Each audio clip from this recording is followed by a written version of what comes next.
2. Hey, Dr. Steve, what's the Yes, Dr. Tim. what's the number one mistake that people in pain make? I don't know. Give me a hint. Well, it rhymes with smurridge. With smurridge? Smurridge. Okay. Porridge. They don't eat enough porridge? Well, no, you're wrong. What did the Cowardly Lion figure out?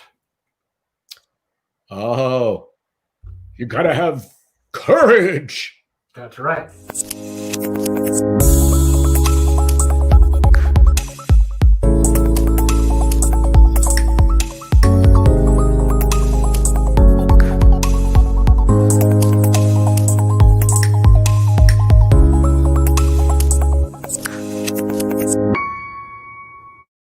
Welcome, everyone. It's Dr. Steve and Dr. Tim here, the Ouch Doctors, talking to you about new thinking about old pain. And we're really excited about being here with you today to share some new concepts to help you master your pain and live a great life. We are very proud to be able to bring you the kind of content that we have because it's just not out there enough. And this is a place you can come to get some straight talk and a little bit of fun along the way. Before we get the show started, please notice that we have a disclaimer here, and that is we are not your doctors and we're not here to diagnose and treat you, but rather to inform and inspire you to go back and speak with your doctors and health professionals and give them a chance to give you the very best care they can by having you ask all the right questions and ask them to support you in all the realms that we're talking about here: physical, lifestyle, mindset, etc. And so we're here to help you along that way, but we are not your doctors. And please do remember that. Also, if you are watching us on YouTube, please push that little red button in the bottom right-hand corner, the little arrow that will allow you to subscribe to our channel and become part of our community. We would love to have you as part of our community. And if you're not watching us on YouTube, please go over to New Thinking About Old Pain. That's the name of our channel on YouTube. And by going there, you'll be able to catch all the old episodes as well. So it's a really good place to be watching us henceforth. Steve, very well said. I appreciate you as my partner, as always. And you as well. After today's content, stick around for the very end because I have, as always, a one big thing that you can take from today and actionalize into your life, if that's a word. So stay tuned for that. Yes. And as always, if you go to theouchdoctors.com, you can download our document, which is free of charge, which is we're so proud of. And what's that called again, Dr. Steve? The Freedom from Pain Kit. It's easy for both of us to say. You're right. And it's so awesome. And again, it's a flow chart for how you can make a complicated subject simple, follow a simple paradigm right there. All the definitions are there. So it takes all the question marks up in the air or the thought bubbles out of the air for you. And then the final part of the kit is the 14-day personal challenge. And that's a challenge with you against you. And I love personal challenges. And this one makes it simple to reduce pain up to 50% within that 2-week period of time. So very excited for you to get that. And Dr. Tim, you actually had renamed it last time the Easy Peasy Challenge, which I loved. We're trying to lower the bar for you to become a do-it-yourself health provider for yourself, so you get all the care that you need and begin to empower yourself. Exactly. Thanks, Dr. Steve. And I just want to say right now, if I was the king of the forest, who would I be? Let's find out. Am I supposed to guess? Well. Oh, there we go. Yeah, they'd be right there. So we all remember this awesome poem. What makes the elephant charge his tusk in the misty mist or the musky, dusky dusk? What makes the muskrat guard his musk? Courage. What makes the sphinx the seventh wonder? What makes the dawn come up like thunder? Courage. What makes the Hottentot so hot? Who puts the ape in the apricot? What do they got that I ain't got? Dr. Steve? Courage. Exactly. So the biggest reason that I find that the biggest stumbling block the biggest roadblock to people using this mind-body technology to get out of pain is not tapping into their own courage. We all have a deep well. I'm convinced we all have a deep well of courage, but sometimes we forget that, and we don't have the tools to dredge up that personal power of courage. So I want to share some ways that we can do that for you. Why does it take courage to get out of pain, to do this work, this mind-body work? Primarily because it's hard work to look in your past, to look at the stresses of your present, and to look in the future. Why? Because it's almost like if you're driving your car, you're looking at your dashboard, and in your dashboard, your past is kind of like your rear view mirror, which looks at behind you, or your mirrors on either side of your car. You're looking behind you. And when you're looking in those mirrors, you're looking in your past. And all of us have a past. Dr. Steve has a past. I have a past. You have a past. And sometimes that past can have some pretty rough things in it that are connected to your chronic pain. Trauma, PTSD. Trauma can mean different things for different people. So I think we all have trauma in our past, whether we label it as such or not. But looking in those rearview mirrors at our life in the past can be painful, can be really hard, and definitely requires us to dredge up that inner well of courage that we have. Because only by looking at our past, our present, and our future objectively, and trying to kind of filter through it and to see what lessons there are from the past that are relating to our chronic pain now, that hurts. That can hurt. And that it requires courage to take a look at. So, and then if we're still driving that car, what's our present look like? Well, our present is kind of looking right down at the dials on your car, like your speedometer. You can glance down instantly and see an instant dashboard of how fast you're going, how much gas you have in your car, your tachometer, if you look at that, your engine temperature. All that gives you an instant idea of what's happening right now. Well, it does take courage to look at your life that way too. We have stresses in our life. We have relationship stresses. We have financial stresses. We have COVID stresses. Maybe we're stressed about the state of the world, and maybe we think that the world's going to hell in a handbasket. We have stresses that are looking us right in the eye every day, and it takes courage to look at those and to realize that how we deal with today and our present and how we deal with those stresses plays an intimate connection with our chronic pain. So we have to look at our past, have courage to deal with that past, to look ourselves in the mirror, in the present, identify the stresses that we have in our life right now, and be able to kind of filter through that and to see if those play a role with the chronic pain that we're experiencing right now. And again, let's put ourselves right back into our cockpit of our car. And now we're looking at the future. The future is like looking through the windshield at what's down the road, what's coming. And very commonly, when we look down the road and we look at the future, sometimes we can experience anxiety, fear. And that, again, is an opportunity for us to dredge up our inner courage to deal with that and not overly cerebrate or think about what could happen or what might happen, because that is not going to help us. So courage is the number one attribute that we need to fight, to deal with our chronic pain. And it's the number one thing that people can, if they're not aware of that it becomes a deleterious thing. So I just want to swap my screen for a second here, Dr. Steve. Chime in if you need to.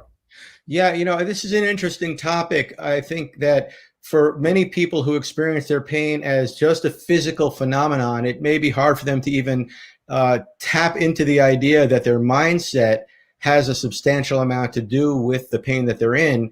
But once you come to realize that that is in fact the case, then then you've got to look at all of the aspects of your reality, and your reality includes, as you said, your past, your present, and your future.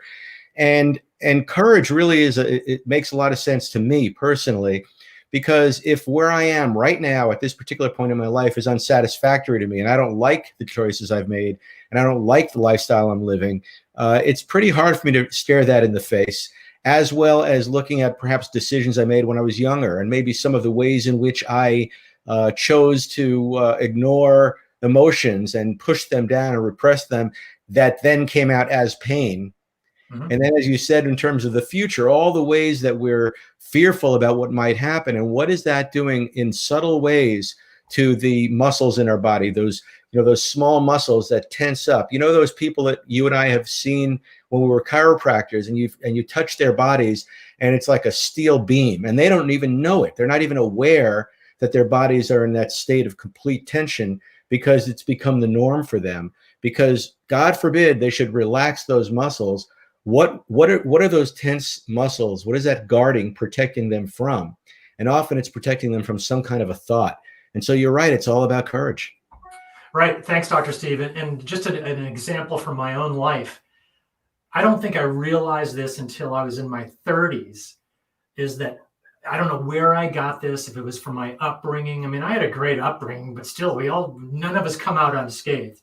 But for whatever reason, through society, or for just what I kind of thought a real man was, I kind of, somewhere along the line, I was reinforced with the idea that if you're a real man, you don't show any emotions. You don't, if you have emotions, you stuff them down deep and you get rid of them. And it was only in my mid-30s, when my marriage was falling apart, did I have the objectivity to look at that and say, first of all, where the hell did I get that? And number two, that is completely 180 degrees wrong. And I will say also, it wasn't until my 40s, when I started to develop chronic pain, that I realized, and I was first made aware that those old emotions that I had tried to stuff down there and not deal with, and say to myself, hell, real men don't experience these, that was part of the reason that I was having chronic pain. And so it really, when I get back to the necessity of courage, it takes courage to look yourself right in the eye and to admit when something is erroneous and is faulty, and to switch over. And we all have that ability to do that, but it does take courage. And so that's the biggest thing that can get in the way of us minimizing chronic pain. So I just kind of switched my screen here a little bit, and looking right down here at number 8. By the way, this is a poster for one of the coaching programs for chronic pain that I do. So number 8 is, what's the biggest attribute of effective ice axe reducers? So what am I talking about with ice axe reducers? Well, Dr. Steve, if I could, I'm going to offer the one big tip right now, kind of a little bit out of sequence. What are the ways that we can kind of use our, to kind of cultivate our personal courage in regards to chronic pain, is to rename pain. Pain is, the word just makes me want to crinkle up my nose and kind of spit it out. It's not a good word. So I have encouraged my clients for years to rename pain. Rename pain with kind of an innocuous, fun word. For me, my pain is ice axes. I have clients that call them turtles. I have a client that calls her pain the little bird, which is the name of the song by Bob Marley. Don't worry about a thing. You know that song, Dr. Steve? I hear it every day. Yes. Right. Well, the name of that song is Little Bird, or something like that. Three Little Birds. Three Little Birds. So anyway, I have a client that named her pain Three Little Birds. I have another client that calls his pain Legos, which, and the reason it's like when you step on a Lego and you're a parent in the middle of the night, it's like significant pain. So that's a gray area. It was kind of funny, and he chuckles about it. And that's the whole point, is to make fun of it, is to chuckle at it, take the stress and the anxiety off of the word. So that's my one big thing today, is to rename your pain.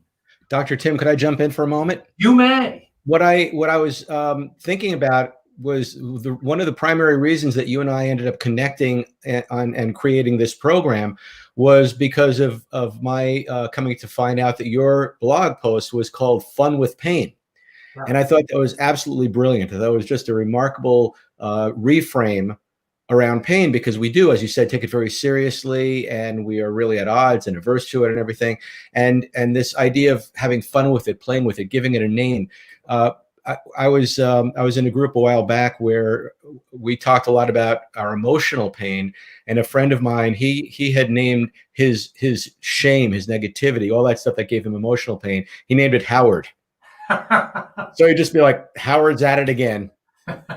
So it's fun, but it's also a great tool for detaching from it, right? It's no longer me, but it's the Lego, it's the birds, it's Howard, and it's a very powerful strategy for transformation.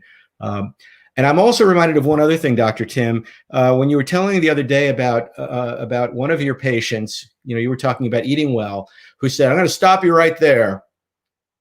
He said, "I'm going to stop you right there because I have a great diet. I eat well." And what you said was he really didn't. He really wasn't eating well. And yet he was, holding that belief firm. And why was he doing that? Because in his mind, to be questioned or confronted about his diet and having to make a change in his diet would then require that he admit that things weren't very good. And that would have taken courage, and then actually do something different, which meant maybe experiencing withdrawal symptoms from the things that he really, really liked. And that wouldn't be very good either. So you see, it's this whole nuance of courage that shows up every step of the way, because change is going to be uncomfortable. And if change is uncomfortable, then you've got to know going into it that courage is the hidden ingredient that's going to allow you to continue moving forward. And we're going to have another whole show all about how do you motivate yourself and how do you stay motivated. It's such an important topic, because you can't go from all the way over here to all the way over there without taking baby steps along the way. But a lot of people have a hard time with that first baby step. We're going to make it easy for you. And that has a lot to do with the kind of work that we do as pain coaches, to show you and guide you and hold your hand as you make changes in a subtle, systematic, deliberate kind of a way. Now, Dr. Tim seems to have vanished from our program here, and I'm just hoping that he shows back up again, because I don't want to have to pull out any more courage than I've already been using to do what we've been doing here so far. But I think Dr. Tim is finally back with us again, and it's a pleasure seeing you again, my friend. Well, I bet you didn't miss a beat, did you, Dr. Steve? No, we just kept talking. I didn't say anything of any, that was logical, but I said some things. No, we were talking about, I was referring back to your client who was talking about how his diet's just fine, right? And about how that's a lack of courage. That's a good example of a lack of courage. I don't want to have to face the fact that I might have to stop doing the things I like to do. I mean, I don't want to face the fact that I might be shamed for the things I am doing. And so it's every step of the way, courage plays an important role. Absolutely. So, okay, so and the second thing that I wanted to talk to about, besides the OBT, the one big thing, which is to rename your pain into something innocuous and fun. Mm-hmm. And the second part of that, which I find is really important, and before I got booted off my page there, was it's really to establish a vivid vision of your future. I find that really important, and this is something that can cultivate courage that we're talking about. So instead of it's easy to get beat down by the past, the present, and the future, and being in chronic pain or ice axes, whatever you want, unless we have a vivid vision of where we want to go. And I would encourage people not to say, well, I want to get out of pain. That's not a vivid vision. A vivid vision is something that you want to accomplish in a particular part of time. It's a goal. It's an intention. So, for example, I want to walk a 5K by October 1st, which is 3.1 miles. That's an intention. And you know what? Your whole life will kind of reorganize itself. your courage will rise. You'll just know, how cool is that going to be for me to walk a 5K by October 1st or whatever it is. Another one, I want to be able to, every time I see my grandparents, I want to be able to get on the floor and play with them. You're gonna wait a minute. You're gonna get on the floor and play with your grandparents? No, my grandchildren. Did I say that wrong? It must be the dementia setting in there. I just thought you had very, very small grandparents. Exactly. I want to be able to play Twister with my great grandchildren. How's that one, Steve? I like it. But you know what? You have to work on that today. You can't wait until you're 84 years old. You have to eat well now. You have to fix your mindset so you decrease your physical symptoms, and you have to do some exercise and stuff like that. That's a vision that is exciting, and it's way more exciting and way less boring and obnoxious than just, oh, I want to get out of pain. That means nothing. So work with your courage by setting a really cool intention for yourself. This is the second part of the one big thing. And rename your pain so it's way more fun, and so you can march ahead with your pain relief journey.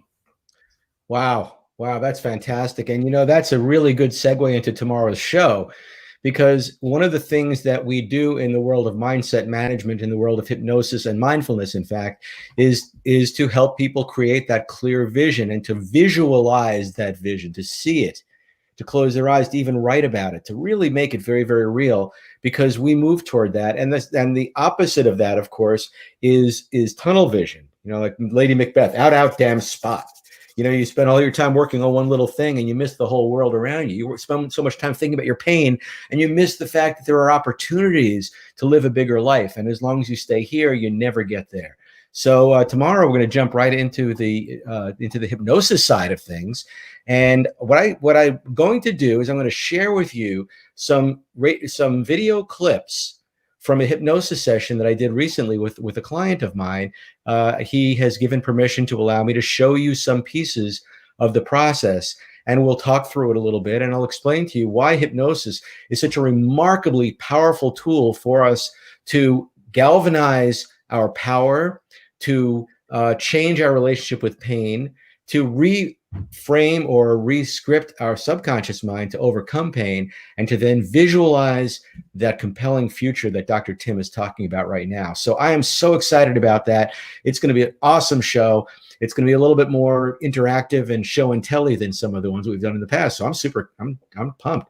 So that's tomorrow's show. It's going to be, I can't wait. Yeah, hypnosis and pain.